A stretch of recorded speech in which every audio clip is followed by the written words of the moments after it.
بغیر اجازت کے نکاح موقوف رہے گا۔ ایک سوال ہے کہ احمد کی دو لڑکیاں ہیں، ہندہ اور خالدہ۔ زید کا نکاح ہندہ سے طے پایا، قاضی نکاح نے ہندہ سے زید کا تعارف کراتے ہوئے اجازت طلب کی، ہندہ نے بخوشی اجازت دی۔ مجلس نکاح میں قاضی نکاح نے زید سے کہا کہ میں نے خالدہ بنت احمد کا نکاح آپ سے کیا، کیا آپ نے قبول کیا؟ زید نے قبول کر لیا۔ اب یہ بتایا جائے کہ زید کا نکاح کس سے ہوا؟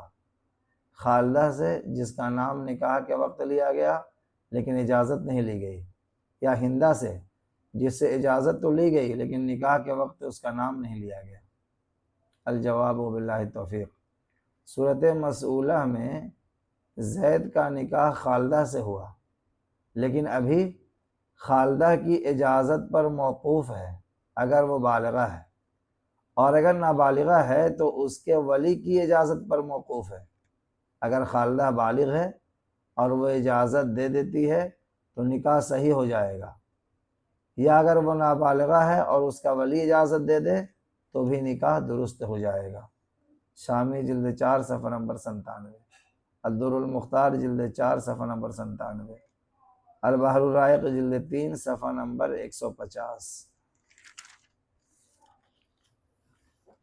دوسرا سوال، وطی بالشبہ کا حکم ہے۔ زید کی دو لڑکیاں ساجدہ اور زاہدہ ہیں، دونوں کا نکاح ایک ہی مجلس میں ہوا، ساجدہ کا احمد سے اور زاہدہ کا خالد سے، لیکن رخصتی کے وقت غلطی ہو گئی، ساجدہ رخصتی ہو کر خالد کے گھر اور زاہدہ رخصت ہو کر احمد کے گھر چلی گئی۔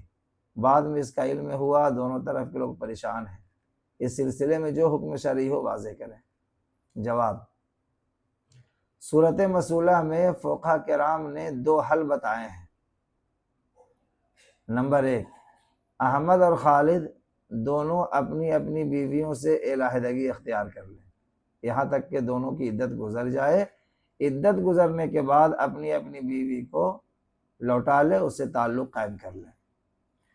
دوسرا حل یہ ہے کہ اگر دونوں لڑکے اپنی اپنی مدخولہ سے راضی ہیں تو دونوں اپنی اپنی بیوی کو طلاق دے دیں، اس کے بعد اپنی اپنی مدخولہ سے نکاح اور ان سے ہم بستری کر لیں۔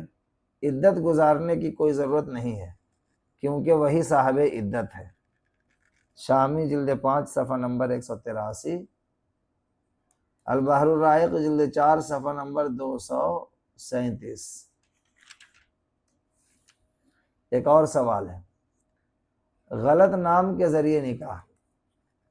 سوال ہے کہ زید کی ایک لڑکی کاملہ ہے، اس کا نکاح قاضی نے ان الفاظ میں کیا کہ میں نے زید کی لڑکی ہندہ کا نکاح تم سے کیا، خالد نامی لڑکے نے اس نکاح کو قبول کیا، تو یہ نکاح شرعاً منعقد ہوا یا نہیں؟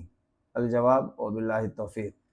صورت مسئولہ میں خالد کا نکاح کاملہ سے درست نہیں ہوا کیونکہ قاضی نے لڑکی کا نام غلط لیا اور اس کی طرف اشارہ بھی نہیں کیا، جس کے سبب منکوحہ میں جہالت پائی گئی۔ فقط واللہ عالم۔ فتح القدیر جلد 3 صفحہ نمبر 184، خانیہ جلد 1 صفحہ نمبر 324، ہندیہ جلد 1 صفحہ نمبر 22۔ واللہ عالم بالصواب۔